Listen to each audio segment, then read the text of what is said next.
Bismillahirrahmanirrahim. Assalamualaikum warahmatullahi wabarakatuh. Pada kesempatan kali ini saya akan mempresentasikan mata kuliah teori belajar dan pembelajaran tentang konsep belajar konstruktivisme. C. Strategi belajar konstruktivisme. Strategi belajar Slavin 1994. Yang pertama, top-down processing. Dalam pembelajaran konstruktivisme, siswa belajar dimulai dari masalah yang kompleks untuk dipecahkan, kemudian menghasilkan atau menemukan keterampilan yang dibutuhkan. Yang kedua, cooperative learning. Strategi yang digunakan untuk proses belajar, di mana siswa akan lebih mudah menemukan secara komprehensif konsep-konsep yang sulit jika mereka mendiskusikannya dengan siswa lain tentang problem yang dihadapi. Yang ketiga, generative learning.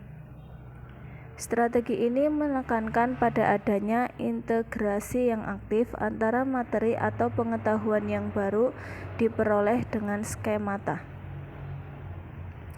Yang D, model-model pembelajaran berdasarkan prinsip-prinsip konstruktivisme. Discovery learning. Model pembelajaran kognitif yang paling berpengaruh adalah discovery learning-nya Jerome Bruner, Slavin 1994, yaitu siswa didorong untuk belajar dengan diri mereka sendiri. Siswa belajar aktif dengan konsep dan prinsip, dan guru mendorong siswa untuk mempunyai pengalaman dan menghubungkan pengalaman tersebut untuk menemukan prinsip diri mereka sendiri.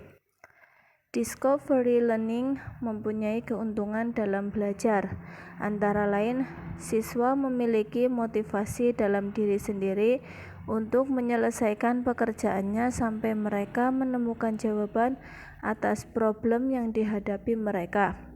Siswa juga belajar mandiri memecahkan problem dan memiliki keterampilan berpikir kritis.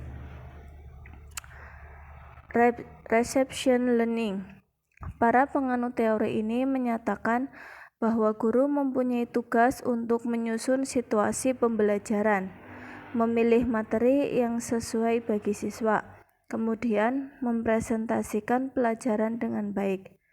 Inti pendekatan reception learning adalah expository teaching, yaitu perencanaan pembelajaran yang sistematis terhadap informasi yang bermakna. Pengajaran expository teaching berisi 3 prinsip tahapan pembelajaran, yaitu tahap pertama, advanced organizer, yaitu sebuah statement perkenalan yang menghubungkan antara skema yang sudah dimiliki oleh siswa dengan informasi baru yang akan dipelajari.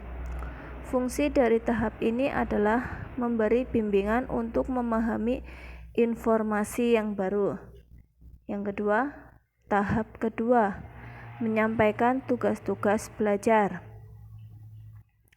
Setelah pemberian advanced organizer, langkah berikutnya adalah menyampaikan persamaan dan perbedaan dengan contoh yang sederhana. Untuk membantu siswa memahami persamaan dan perbedaan ini dapat digunakan berbagai cara, antara lain ceramah, diskusi, film-film, atau tugas belajar. Yang ketiga, tahap ketiga, penguatan organisasi kognitif. Pada tahap ini, Ausubel menyatakan bahwa guru mencoba untuk menambahkan informasi baru ke dalam informasi yang sudah dimiliki oleh siswa pada awal pelajaran. Selanjutnya, assisted learning. Assisted learning mempunyai peran yang sangat penting bagi perkembangan kognitif individu. Vygotsky menyatakan bahwa perkembangan kognitif terjadi melalui interaksi dan percakapan seorang anak dengan lingkungan sekitarnya. baik dengan teman sebaya, orang dewasa, atau orang lain dalam lingkungannya. Active learning. Active learning artinya pembelajaran aktif. Menurut Silberman, cara belajar dengan cara mendengarkan akan lupa, dengan mendengarkan dan melihat akan ingat sedikit, dengan cara mendengarkan, melihat, dan mendiskusikan dengan siswa lain akan paham, dengan cara mendengar, melihat, diskusi, dan melakukan akan memperoleh pengetahuan dan keterampilan. Dan cara untuk menguasai pelajaran yang terbagus adalah dengan mengajarkan. Selanjutnya, the accelerate learning. The accelerate learning adalah pembelajaran yang dipercepat. Konsep dasar dari pembelajaran ini adalah bahwa pembelajaran itu berlangsung secara cepat, menyenangkan, dan memuaskan. Quantum learning. Quantum learning adalah cara pengubahan bermacam-macam interaksi, hubungan, dan inspirasi yang ada di dalam dan di sekitar momen belajar. Bobby DePotter dan Mike Hernacki, 2000. Selanjutnya, Contextual Teaching and Learning atau CTL. Pembelajaran CTL adalah konsep belajar yang membantu guru mengaitkan antara materi yang diajarkannya dengan situasi dunia nyata siswa dan mendorong siswa membuat hubungan antara pengetahuan yang dimilikinya dengan penerapannya dalam kehidupan sehari-hari.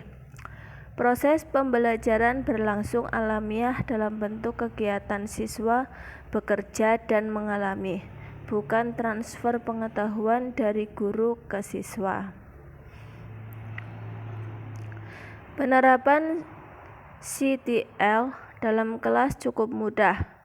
Secara garis besar, langkahnya adalah sebagai berikut. Yang pertama, kembangkan pemikiran bahwa anak akan belajar lebih bermakna dengan cara bekerja sendiri, menemukan sendiri, dan mengkonstruksi sendiri pengetahuan dan keterampilan barunya.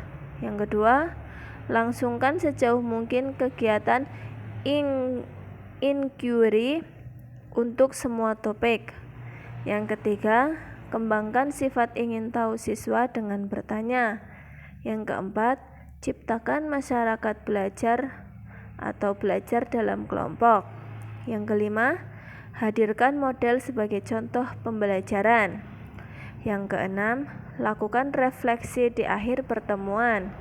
Yang ketujuh, lakukan penilaian yang sebenarnya dengan berbagai cara. Sekian dan terima kasih. Mohon maaf apabila banyak penulisan kalimat yang salah. Wassalamualaikum warahmatullahi wabarakatuh.